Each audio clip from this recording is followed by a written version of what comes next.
Sylvie Vermeillet. Merci Madame la Présidente. J'ai mangé beaucoup de carottes à midi. Je voudrais bien essayer de ne pas être trop méchante sur cette DM2. Yes. Exactement.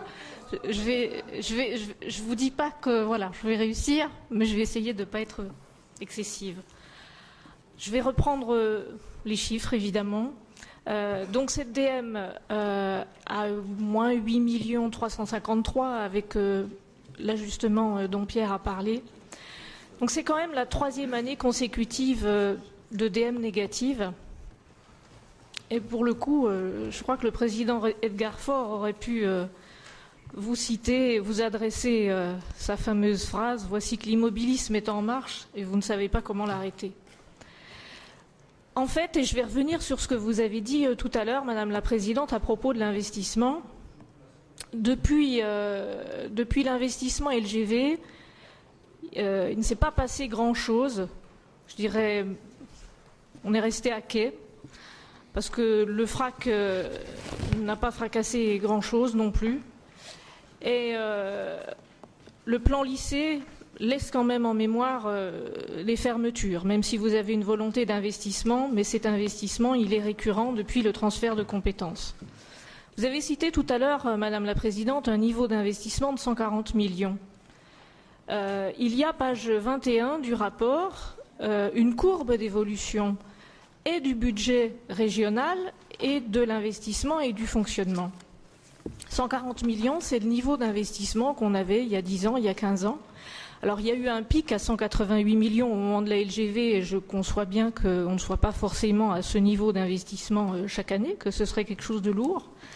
Mais quand on a un budget régional qui passe de 180 millions en 2002, comme on le voit sur ce rapport, à 511 millions, un investissement qui stagne à 140 millions en moyenne, c'est peu.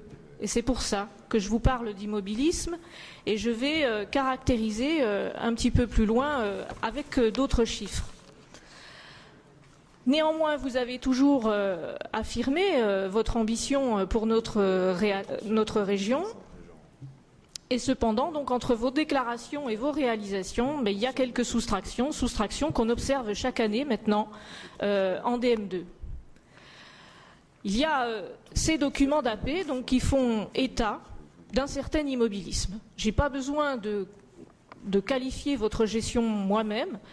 Je reprends les termes de votre propre DM2. Sous-consommation, opération abandonnée, report, décalage, retard. On se croirait à la SNCF d'ailleurs. Vous annulez 30 millions d'AP et 13 millions de crédits de paiement d'investissement, dont 6,5 millions sur les lycées. Donc la machine, elle est quand même pas au mieux.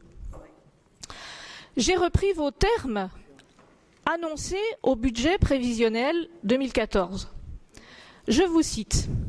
Le budget primitif a été élaboré avec un triple objectif. Premièrement, tourner vers des politiques visant à renforcer l'emploi. Et en DM2, vous supprimez 1/3 des AP et 2 millions de crédits de paiement d'investissement. Deuxièmement, poursuivre l'effort d'investissement et vous supprimez 13 millions de crédits de paiement d'investissement. Troisièmement, maîtriser le fonctionnement à moins de 1% d'augmentation en 2014. Et là, on constate que de BP 2013 à BP 2014, vous êtes effectivement dans une progression inférieure à 1%, mais à quel prix? Vous laissez filer les dépenses de l'institution et vous vous rattrapez en amputant les compétences fondamentales de la région.